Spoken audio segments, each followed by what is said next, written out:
Now, rating agency Fitch is expected to keep South Africa's rating unchanged when it issues its decision this week. Now, remember that Fitch affirmed our rating BB+, but that's still in junk status, unfortunately, with a stable outlook in November. Well, economists say the agency will most likely acknowledge the positive policy developments and the improved outlook under the country's new leadership. The first quarter economic growth figures will likely be raised as a cause for concern by Fitch. GDP in the quarter contracted by 2.2% on the back of a drop in production in mining, manufacturing and agriculture.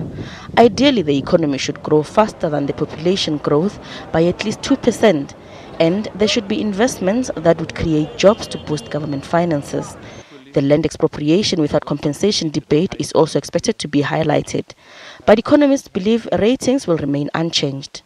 The first quarter GDP number was weak, but there are a number of other positives that they'll refer to. The fact that our budget in February was much better, the fact that the government is making significant changes at the state-owned enterprise companies. I think that that will improve the state of finances broadly. And I think that while Fitch will be concerned about the land expropriation debate, I don't think it's enough to result in any change in the credit rating. So I'm expecting the credit rating to remain unchanged and generally for them to indicate they are more positive about some of the policy developments unfolding. April retail sales are also expected to show consumers are under pressure as the VAT increase and high fuel prices eat into disposable income. The business confidence index, also expected this week, will likely show marginal improvement. It improved in the first quarter of this year, but it's still below the long-term average or neutral level. And we know that business has been reluctant to undertake fixed investment spending. That's continued into the first quarter.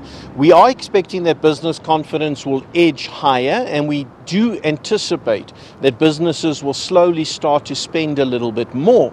But it's clear that with the policy uncertainty around the mining charter, around land expropriation, that there's probably a limit to how much business confidence will improve in the very short term. Data on the mining sector for April is also expected this week. Economists expect the sector to continue showing signs of strain on the back of policy uncertainty and the less supportive global economy. Gloria Sefako, SABC News, Johannesburg.